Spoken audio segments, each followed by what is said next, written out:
हरे रामा हरे कृष्णा। स्वागत है आप सभी का दिव्य टेल्स चैनल में। आज की इस वीडियो में हम आपके लिए धर्मराज की कथा लेकर के आए हैं। धर्मराज जी न्याय के देवता हैं। इन्हें यमराज भी कहा जाता है।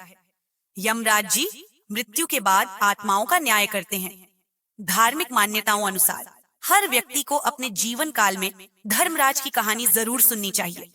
कहते हैं कि इस कहानी को सुनने से वैकुंठ धाम के रास्ते खुल जाते हैं। धर्मराय जी कहानी को सुनने की शुरुआत मकर संक्रांति के दिन से की जाती है। मकर संक्रांति का दिन बहुत ही शुभ और पुण्य दिलाने वाला दिन माना जाता है।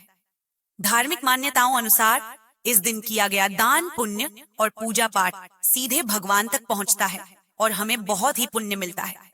इसलिए धर्मराज की कथा सुनने का संकल्प इस दिन से लेना चाहिए। कुछ लोग धर्मराय जी की कहानी साल भर सुनते हैं और कुछ लोग सवा महीने सुनते हैं। फिर इसका उद्यापन मकर संक्रांति के दिन करते हैं। आप जैसे चाहे वैसे धर्मराज की कथा सुनाने का संकल्प ले सकते हैं। हम कथा सुनाना शुरू करें उससे पहले आपसे निवेदन है कि आप दिव्य टेल्स चैनल को सब्सक्राइब करें और वीडियो को लाइक कर अपने मित्रों और परिवार के लोगों को जरूर शेयर करें ताकि आपके परिवार और आपको धर्मराय जी का सीधे आशीर्वाद मिले। कहते हैं कि कथा को सुनने और सुनाने वाले और बीच बीच में हुंकारे भरने वालों को कथा का फल प्राप्त होता है।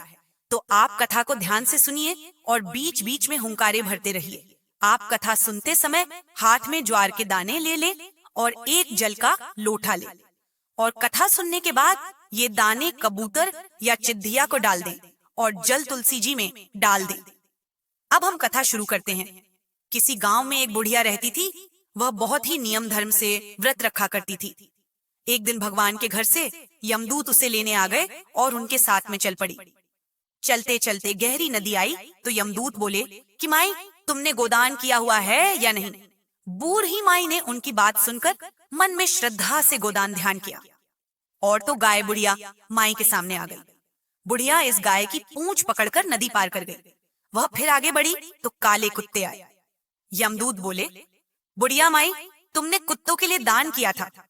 बुढ़िया ने मन में कुत्तों को रोटी डालने का ध्यान किया तो रास्ते से हट गए। अब फिर से आगे बढ़ी तो रास्ते में कौए मिले। कौए ने बुढ़िया माई के चोंच मारना शुरू कर दिया। यमदूत बोले माई ब्राह्मण की बेटी के सिर में तेल लगाया था। बुढ़िया ने जब ब्राह्मण की बेटी के सर में तेल लगाया था उस समय का ध्यान किया तो कौए चोंच मारना बंद कर दिया। यमदूत बुढ़िया माई को यमलोक ले गए। वहां चित्रगुप्त जी महाराज बोले हे धर्मराज जी, महाराज बुढ़िया ने दान पुण्य बहुत किया लेकिन आपकी ना तो कोई कहानी सुनी ना ही कोई दान पुण्य किया, तो मैं परम धाम का दरवाजा कैसे इनके लिए खोलूं। सारे बात सुनने के बाद बुढ़िया माई बोली हे भगवान, आप मुझे 7 दिन के लिए धरती पर भेज दीजिए। मैं धर्मराज जी महाराज की कहानी सुनूंगी और उद्यापन करूंगी और वापस आ जाऊंगी। बुढ़िया माई को वापस धरती पर अपने गांव आ जाती है और गांव आने पर उसे सब भूतनी समझकर अपना दरवाजा बंद कर लेते हैं। तब वह अपने घर गई तो बेटा बहू ने भी दरवाजा बंद कर लिया। बुढ़िया ने कहा कि मैं भूतनी नहीं हूँ, मैं तो धर्मराज जी की आज्ञा से वापस धरती पर 7 दिन के लिए आई हूँ। इन 7 दिनों में मैं धर्मराज जी की कहानी सुनूंगी और उनका उद्यापन करके वापस चली जाऊंगी। बुढ़िया की बात से आश्वस्त होकर बेटे बहू ने उनके लिए पूजा सामग्री का इंतजाम कर दिया। लेकिन जब बढ़िया कहानी कहती तो बेटे बहू हुंकारे नहीं भरते। इसलिए बुढ़िया फिर अपनी पड़ोसन को कहानी सुनाती थी और वह 7 दिन की कथा सुनकर उद्यापन कर देती है। 7 दिन के बाद धर्मराज जी ने बुढ़िया माई के लिए विमान भेजा। स्वर्ग का विमान देख उसके बेटा बहू के साथ सारे गांव वाले स्वर्ग जाने के तैयार हो जाते हैं। बुढ़िया ने कहा कि तुम कहाँ तैयार हो रहे हो। मेरी कहानी तो पड़ोसन ने सुनी थी, इसीलिए वही मेरे साथ जाएगी। सारे गांव वाले बुढ़िया से धर्मराज जी की कहानी का आग्रह करते हैं। तब बुढ़िया उन्हें धर्मराज जी की कहानी सुनाती है। कहानी सुनने के बाद विमान में बैठकर स्वर्ग लोक चले जाते हैं। धर्मराज जी कहते हैं मैंने तो विमान केवल बुढ़िया को लेने के लिए भेजा था। बुढ़िया माई कहती है धर्मराज जी महाराज, मैंने जो पुण्य किए उन्हें गांव वालों को भी दे दीजिए। इस तरह धर्मराज जी ने ग्रामवासियों को स्वर्ग में जगह दे दी है। धर्मराज जी महाराज, जैसे आपने बुढ़िया की सभी ग्रामवासियों को स्वर्ग में जगह दी, उसी तरह हमें भी देना।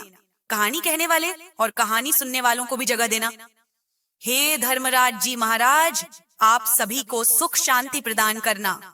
जय हो धर्मराज जी महाराज की। अगर आपको हमारी वीडियो पसंद आती हो तो प्लीज आप चैनल को सब्सक्राइब कर दें और वीडियो लो लाइक करके शेयर जरूर कर दें। अगर आप कोई भी भगवान देवी देवता से जुड़े हुए व्रत पूजा और कहानी के बारे में जानना चाहते हो तो आप हमें कमेंट बॉक्स में कमेंट करके पूछ सकते हैं।